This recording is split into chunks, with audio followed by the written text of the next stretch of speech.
Okay, you guys, so story time. And I don't know, I wanted to say this and it's weighing heavy on my heart. Maybe my story can help someone else. So last night around like 10:30, my brother, he sent me a text message and it was a photo of him and my ex-husband. Backstory real quick, my brother, he does security at the clubs and my ex-husband is a DJ, so he did security there, and he sent me the picture that them two took together. He just thought it was so funny, like small worlds.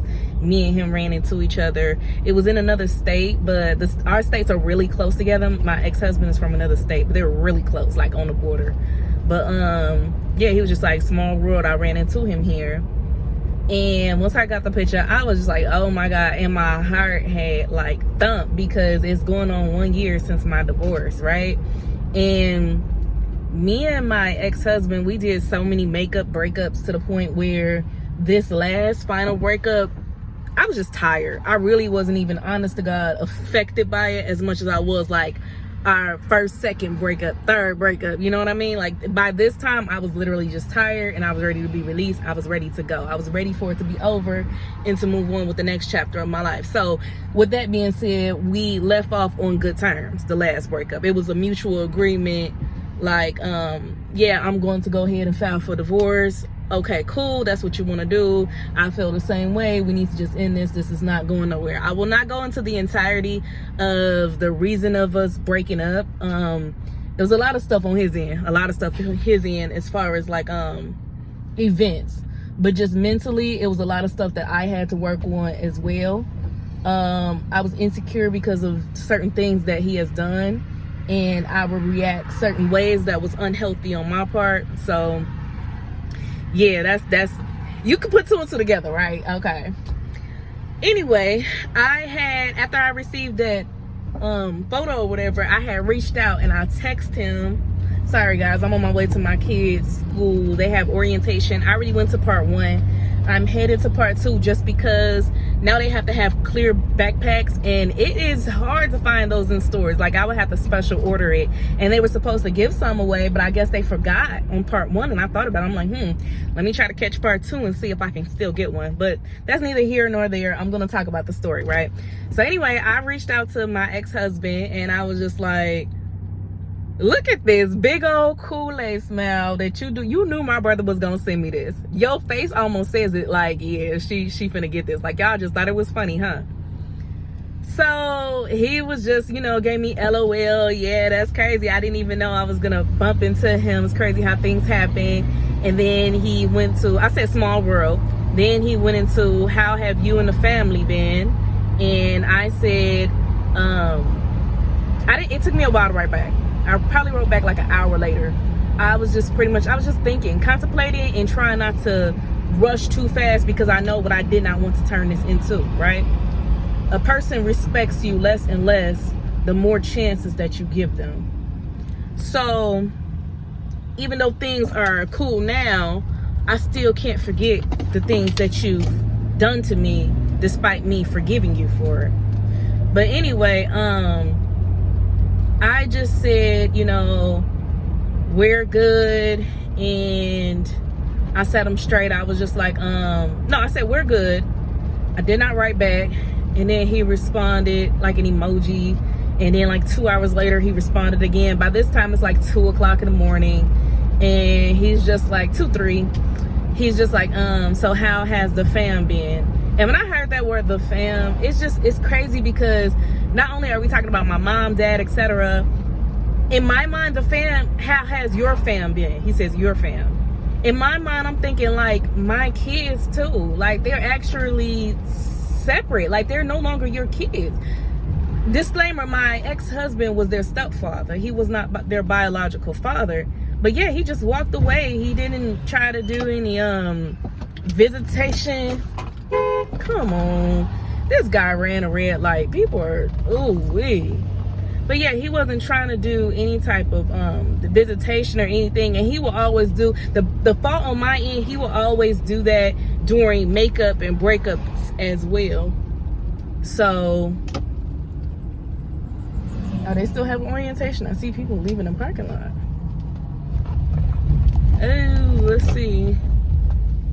I hope so. But yeah, y'all, he would not trying to do any type of visitation. It's like every time we would break up, my kids just resorted back to being just my kids. You know what I mean? And they didn't deserve that either, especially when he used to call himself coming right back. They didn't deserve that. They didn't deserve to get their step parents stripped away from them, then they'll come back. But like I said, that part is a fault on my end too for allowing that.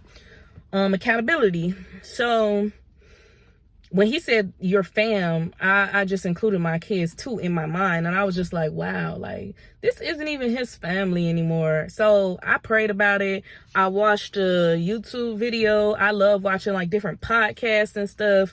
And I watched this lady. She was just pretty much like talking to the women, and you got to make a decision. You got to get right with God, and God is not going to send you the right person if you keep making the decisions on, you know, lust, or you keep just going out and finding anybody cannot be a husband. He has to be a God sent man, and you will know it. My ex-husband was not a God sent man. I know it.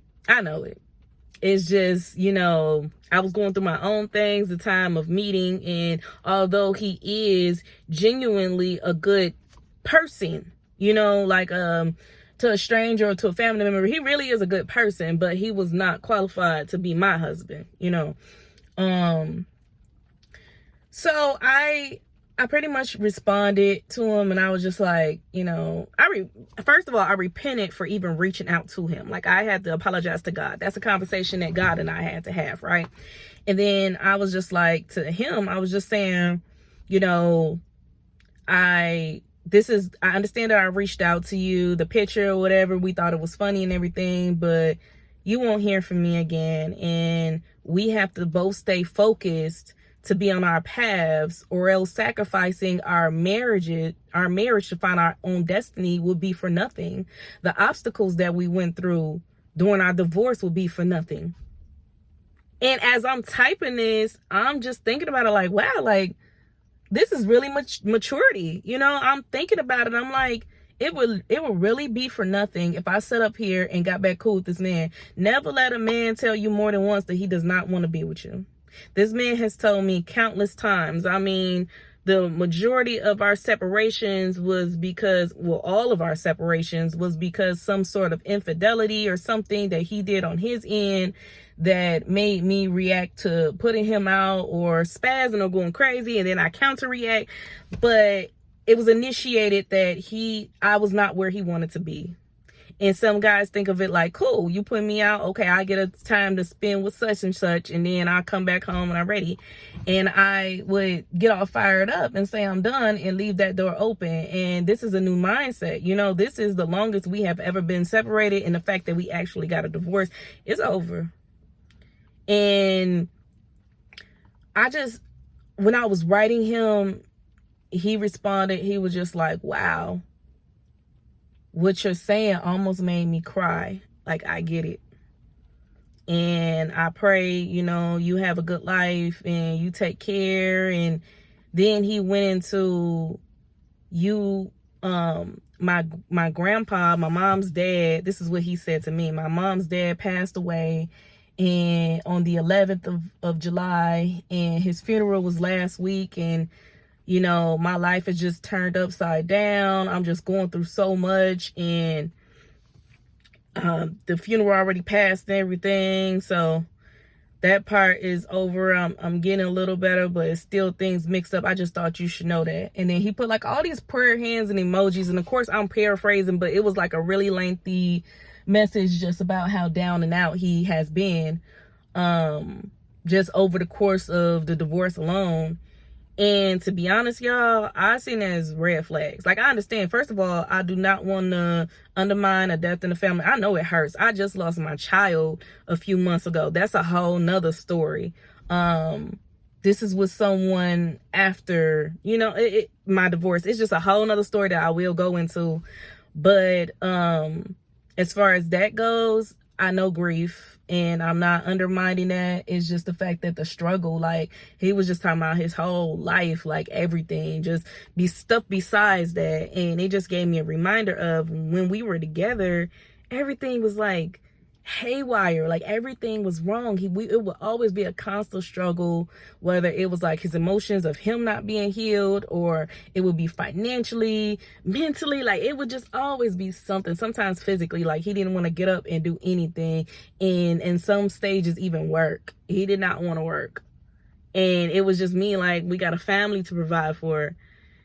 So yeah, it was just red flags. And I prayed to God. I'm like, God, I fought for my marriage the hardest I could. I tried to make it last as I could, make it last as long as I could.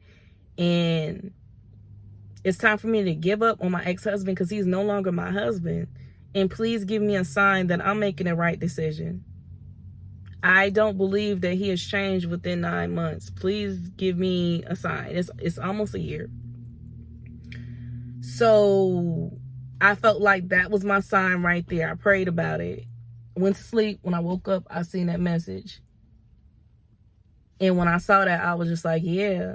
To be honest, the type of person that my ex-husband was, every time we would make up, break up, get back together, it would always be some type of backstory of some tragic that happened to him. And that's how he would reel me in. He would tell me about all the people who's doing him dirty, the wrong friends, people snaking him. He's a DJ, people not paying him his money. He getting in fights with somebody at the club. And I actually was a part of an active shooter running in the building last year, because I attended one of his DJ gigs with him, and my husband did not protect me. Right? He froze up. Like he saved himself. Like it was another man on top of me. Like it was just crazy. That was a very scary experience. And that was one of the things taken into consideration. The biggest thing is, like, I gotta leave. Like I have children to live for, you know. So long story short, all I'm saying is God gave me that sign that he did not change. God gave me that sign that he still has a victim mindset. When he asked me how I was doing, I said, great. I mean, we all have our trials and tribulations, but he was just willing to pour in his whole life of what happened. And I just can't get sucked back into, you know, his victim mindset. I just can't. I bought these umbrellas for me and my daughter. We have matching from Rainbow. I also bought my son a red one from Walmart, which I will upload in another haul video. But yeah, you guys, that's my story. And I really do have to go right now. But I just want to let you guys know that God is with you. And don't be so lonely. It's okay to go through the lonely phase, but have God. Don't be so lonely to the point where you just get back with any and everybody. Get back with any ex. A lot of us, especially women, we have the tendency to retract back to exes, and the exes don't really care about us. I remember this ex used to be really mean to me at times, and you know, it's cool in the beginning until they get used to it. Then you become annoying, then you become this and that, then they start texting back less and less, and then you have to ask what's wrong. I'm not trying to go through any of that. I'd rather just remember stuff for what it is, forgive, not forget whenever, you know, we cross paths or whatever. Just keep things cute and cordial, but most importantly, pushing. I don't never want to bring myself through that again. So y'all have a good day. Bye. Yeah, so I left the school. Let me tell you about this real quick. I was gonna end the video right there, but I gotta tell y'all this. I left the school, right, and I knocked on the door, because at first they were closed. I knocked on the door. They just standing right there, knocking a little bit harder, like, y'all don't see me. You see me, see you. They open the door, and I'm just pretty much like, hey, I came to the first orientation. I just forgot to get a backpack. Do you guys still have any more? Right? So my brother told me, because his kids are attending the same school, he said he tried to call earlier that week, and they told him that they didn't have any more. And keep in mind, I kept trying to call throughout the week, and I didn't get no answer at all. So when they talking about, yeah, we got some, go to the back and talk to the principal. I go to the back, I tell the principal same thing. She opens the closet, and it's a whole bunch of backpacks, like buku backpacks, right? So she like, yeah, what colors do you want? I said I have a boy and a girl, and she telling me the different colors. So I got pink for my daughter and red for my son. So she like, you could pay me such and such right there. I'm like, nah, I already bought school uniforms at the first orientation. I thought that's what she was talking about, like you can get some uniforms too. Y'all, she gave me this funny look, and I'm like, wait, backpacks cost too? I said, in the email, didn't it say it was free? I called my brother, and I'm like, they really jugged us. In the email, it said backpacks available first come, first serve during orientation. I'm thinking that means free. I'm just implying that means free. Y'all, they charging us $15 a piece for these little flimsy backpacks. The school system are already trying to judge. I already paid $60 for 3 shirts. I already paid $60 for 3 shirts. Their shirts are $20 a piece, and that's just for one child. Y'all, the school system is already trying to jug. So I paid for my daughter's shirts, and my son's dad paid for my son's shirts, right? So this is why I wanted to start my video over. And okay, hold on, let me get to the point. I'm finna, like, bear with me, because I'm just all discombobulated. I don't like doing vlogs in the car. I do, but I don't, right? But I just feel more comfortable in my room. Like, I be looking around, people be parking, they be nosy. I don't care, but still. So yeah, y'all, I tell her that I had to get the money from the dad through Cash App, and I'm gonna go to the car, grab my card, and I'll be right back. She said, okay. I hurried up and called my son's dad, and I was just like, hey, I need 30 so I can buy the kids backpacks. I'll pay you back next week when I get paid. So he like, okay, cool. And I'm not even gonna go into the whole story for y'all in the comments. Why you didn't have 30 on you? Da, da, da. Y'all, I literally just spent so much money getting both of my kids ready for school. I mean, my son's dad helps with him, but I still buy stuff on my own as his mom, you know. So I'm buying shoes for both of them. I'm buying more clothes. I'm buying clothes for when we go out, not even just school supplies, like all this stuff. So yeah, I had just called him, you know, to help out. So he sent it right to me, no problem. Like, okay, I'm finna Cash App you right now. I come in to pay the lady, and I'm standing in line, and then I thought about it, because I see, like, they got, like, a whole little cash register thing. You know, like, one of those ones that receive money. It's like a 10 pan thing. So I'm like, don't tell me it's cash only. And she like, yeah. I left. You just really wasting my time, reclaiming my time. She like, it's an ATM down there on 61st and all the way on the other side. I'm like, I'm good. I'm not finna drive all the way down there. I'm better off just ordering online. Forget it. I'm like, what time y'all gonna close? She look at her watch. We gonna be here. No, y'all not. If you gotta look at your watch, you're not. It was already hard for me to get up in there. So long story short, this is why I started another video, just to quickly say this. I talked to my brother afterwards, and I told him about the backpacks, and yeah, he was just saying that's crazy. He thought that it was implied to be free too, and he's gonna have to buy backpacks for, you know, his 4 children that go to that school. So the problem is it's clear backpacks, and they're very hard to find on stores. So I would have to try to order them online last minute. That's the crazy part. Like, I looked in 5-6 different stores, no clear backpacks. My brother was talking about last night seeing my ex-husband, and how he had to actually kick my ex-husband out of that club or bar or whatever, because my ex-husband after DJing, when it closed, he was waiting on his ride. He was waiting on somebody to pick him up, and my brother couldn't have him in there no more because he needed to clear the building out. And that's just one thing. Like, I've been in a situation where I didn't have a car before, but with me having 2 kids, I always find a way. Like, I always stay with a car. And the only time that I did not have a car my entire life is when I was with my ex-husband. Y'all, he got into accidents on top of accidents. He got on 2 accidents in my car, my truck, my old car. And I couldn't even drive it anymore, and it was a struggle.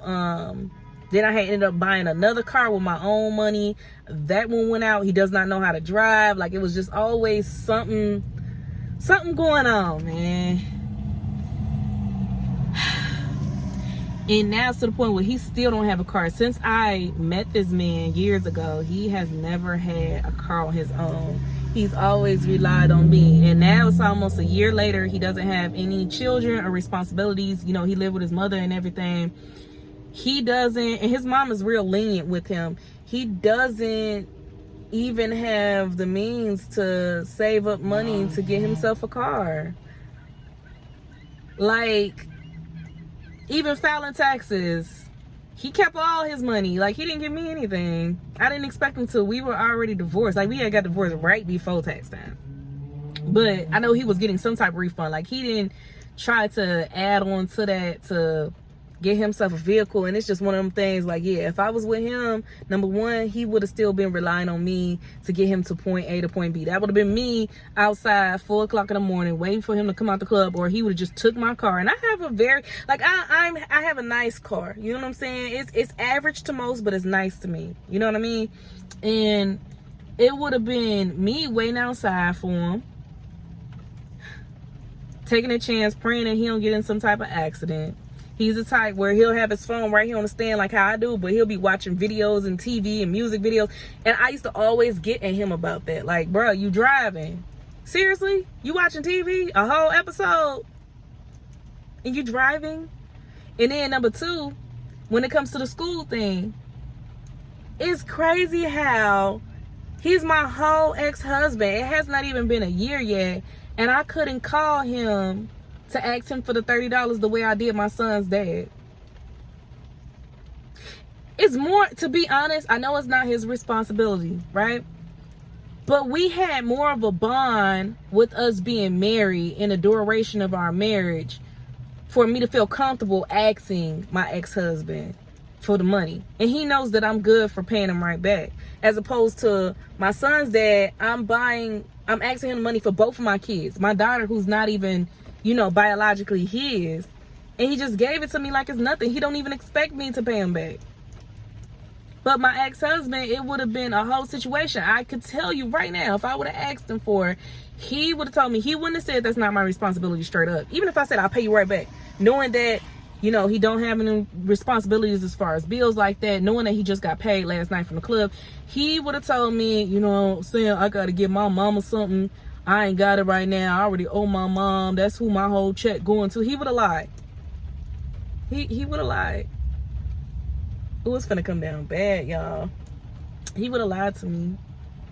And it's just crazy how I can't rely on him. It's like, why would I even entertain him? And that's what I was telling my brother. Because my brother was like, yeah, I security up here, you know, regularly, and he's gonna DJ up there some more, and maybe you should come meet us, and da-da-da. My brother cool with him, you know, but I'm like, nah, I don't even want to play them type of games.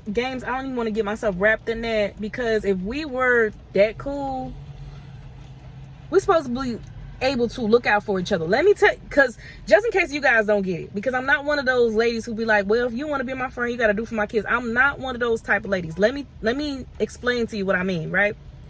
In February, keep in mind, we broke up last year in November. Right now it's August the following year. In February, earlier this year, so we was only split up, divorced for a couple of months. In February, he was going through a hard time. He DJs, right? That was his only means of making money before he got his job. He was DJing. I had gave him, and he told me his board broke. He needed a replacement board, blase, blase. I had gave him like $300 or $400. I think it was like $3 or $4. I gave him a large amount. I can't remember. I think it was like $300 or $400. I gave him a large amount just to help him get another board so he can make money. I didn't want to see him out there bad. You know what I mean? And even though, you know, he doesn't have responsibilities as far as like staying with his mom and stuff, he still has to buy his own, you know, soaps, food, you know, stuff like that. And I just wanted to get his board straight so he got the means to have his own money. Like, okay, cool. You know, it's something that I really didn't even expect back. I'm like, I got my taxes, and, you know, you did, you were here in a household with the kids, even though I did the majority. It's just me being stupid on top of that. I'm gonna call accountability. Like, I held my kids down. He was just pretty much there. I mean, he helped out sometimes, but he didn't deserve any of that money. I'm just gonna be honest. I worked for that. But yeah, I don't know. I was just trying to be a good person. I don't like to see people out there bad. And I don't know. I seen on his Instagram story, he took the money easy. I seen on his Instagram story that very night, he had bought a new chain. He went shopping, new clothes. He took my money and jugged it. He went shopping. And then he had women in his Instagram story, and they were like sitting on his lap, twerking on him. He was hugging them, all up on them. And he know I can see this. Like, I literally just gave him the money that morning. I'm like, what the are you serious? And that was money I had, but I didn't have. You see what I'm saying? So I messaged him, and I'm like, let me pay it cool, calm, collected, right? I messaged him, and I was like, hey, my sister is having car trouble, and she needs me to send her, I think I said like 150 or something, just something low. Just, I wanted to get at least some of my money back. I was like, yeah, my sister having car trouble, and she needs me to send her 150, and she said she'll pay me back interest next week when she get paid. So can you at least send me 150, and then I'll pay you back along with the interest. She said, I feel so bad for asking for it back, but she's just in a really tight space right now, and I don't have an extra. I had gave you my extra. So I was cool. Said it very mature, like, keep in mind, this is the same day. Like, I sent him the money probably like 3 o'clock that morning. He went shopping and stuff probably like 10 o'clock. And then he started posting stuff 10 o'clock that morning. He started posting stuff on his IG story around like 8 o'clock that night. So I asked for the money back.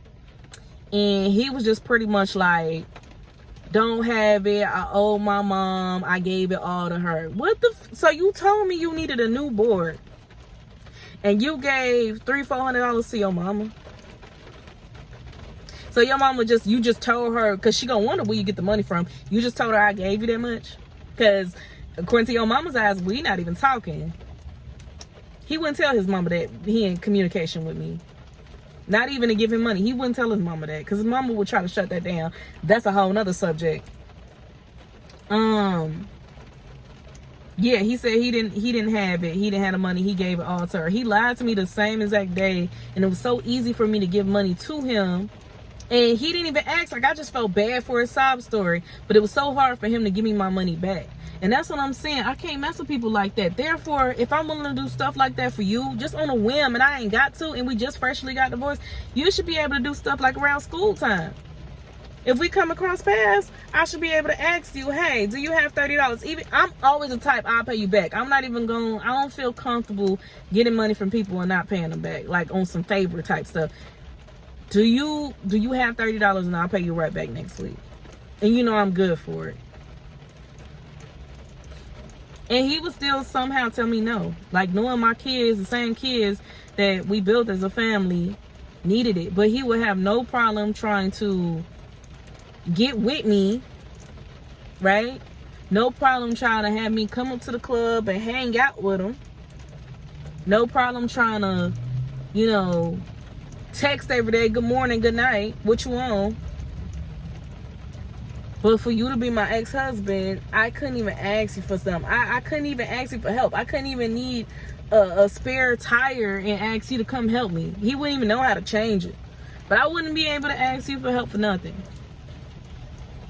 I wouldn't even be able to ask you, hey, can you give me 20 for gas real quick, please?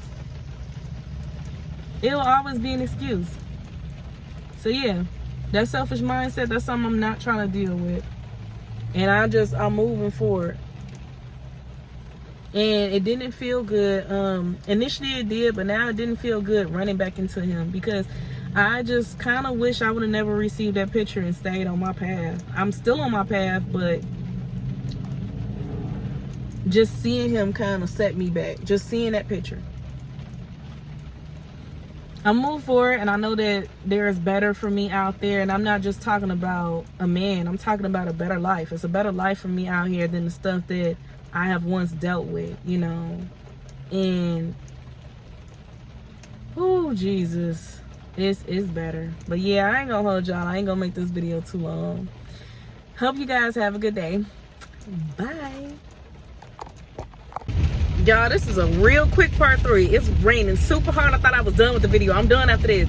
But the ex I was talking about, the same one who sent me the 30. So I was talking about, these dudes ain't no good. I don't want none of them.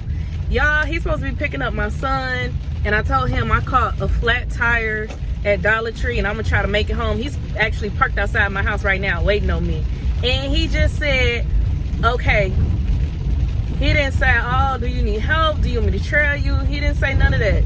People don't care. Like, nobody is going to care for you like you. So that's why I just say I just keep it forward and keep praying and keep pushing on my own thing. Like, I'm not even focused. You see, this is car right behind me.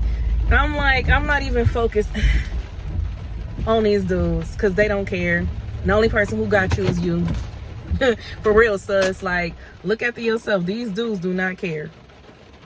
All right, y'all. I'm gonna let y'all go. Have a good day.